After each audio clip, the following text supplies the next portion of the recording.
Federal Drive is presented by GEHA, Government Employees Health Association, proudly providing health and dental benefits to federal employees and their families. Visit GEHA.com. Agencies have 90 days to update acquisition policies to ensure that the artificial intelligence tools they purchase are truth-seeking and ideologically neutral. A new memo from the Office of Management and Budget details new requirements starting March 11th for contracts awarded for large language models. Federal News Network's executive editor Jason Miller joins me now with more on what agencies will have to do to meet the administration's new AI guidelines. Jason, great to have you.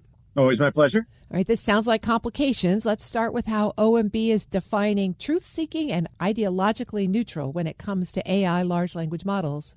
There's two things that OMB does. They lay out in this new memo that's signed off from OMB Director Russ Vought, what they call unbiased AI principles. And Terry, this tags back to the July executive order that President Donald Trump signed, preventing woke AI in the federal government.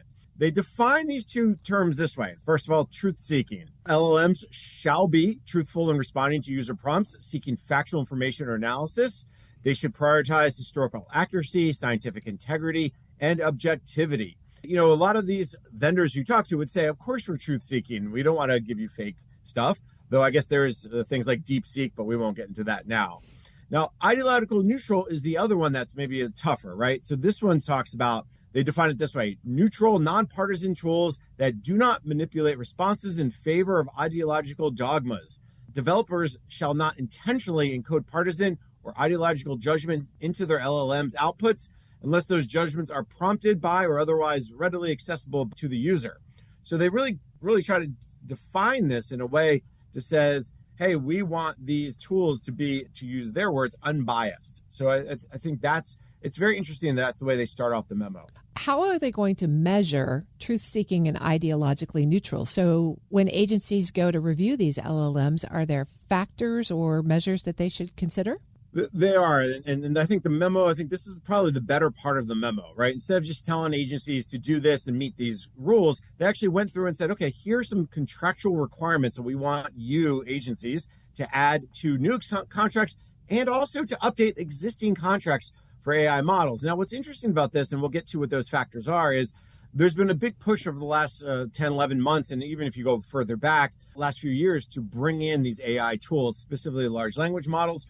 We know, for instance, Terry, the General Services Administration has awarded contracts, very small dollar contracts, 50 cents, at 42 cents, at less than $1, to a lot of the large language model providers like OpenAI, like Anthropic, and Google Gemini, and Microsoft, and AWS, and so on and so forth. And then you have a lot of the vendors who provide services, whether it's ServiceNow or Salesforce or DocuSign or whoever, who also have AI underneath their system. So a lot of contracts are out there. According to GSA, 43 agencies have taken advantage of these really cheap and easy contracts. So starting March 11th, they're going to have to add and update their existing contracts or for new contracts.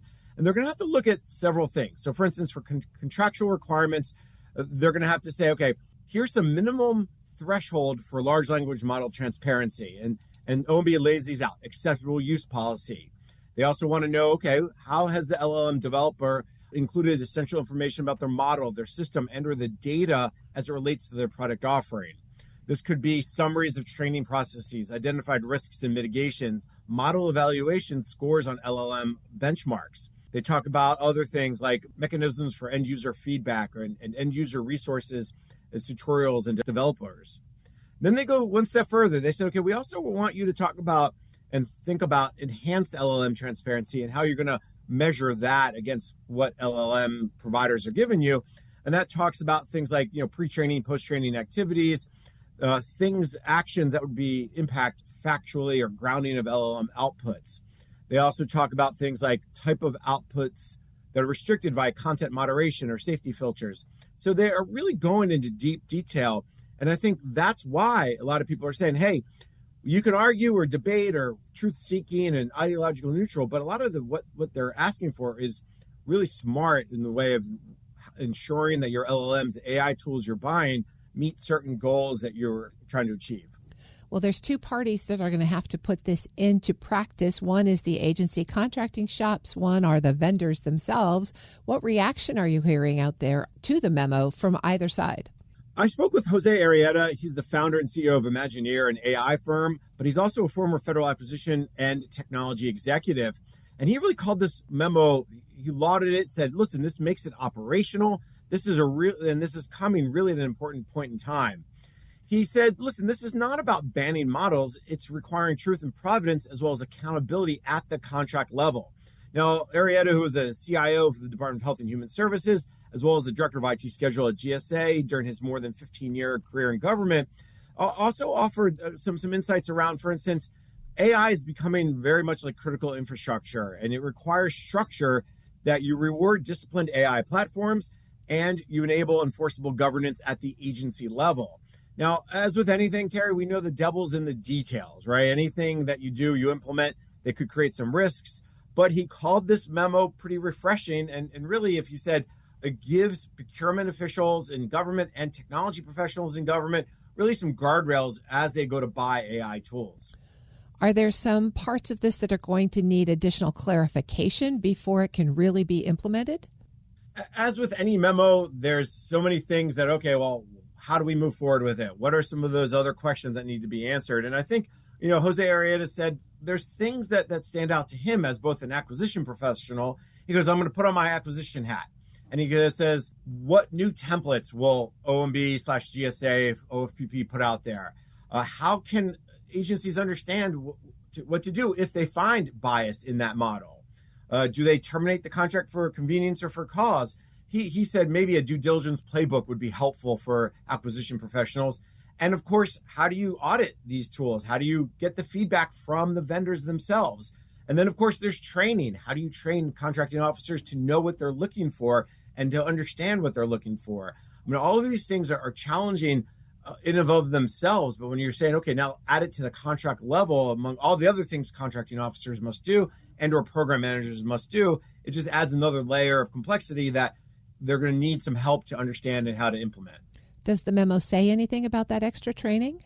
It does not specifically come in to say, hey, we will be doing these things, we will help you. But you always look at these memos and you say, okay, what can OMB do next? How can OMB go from, okay, here's your memo, now let's put it into reality? And I think that's where the Federal Acquisition Institute, the old Defense Acquisition University, and OFPP can really start educating and talking to chief acquisition officers, senior procurement executives to talk about what this means, how it works. I think that's still to come and how they'll address it. That's Federal News Network's executive editor, Jason Miller. Jason, thanks for keeping us posted on this, I think, exciting new development. My pleasure, Terry. You can find his story at federalnewsnetwork.com.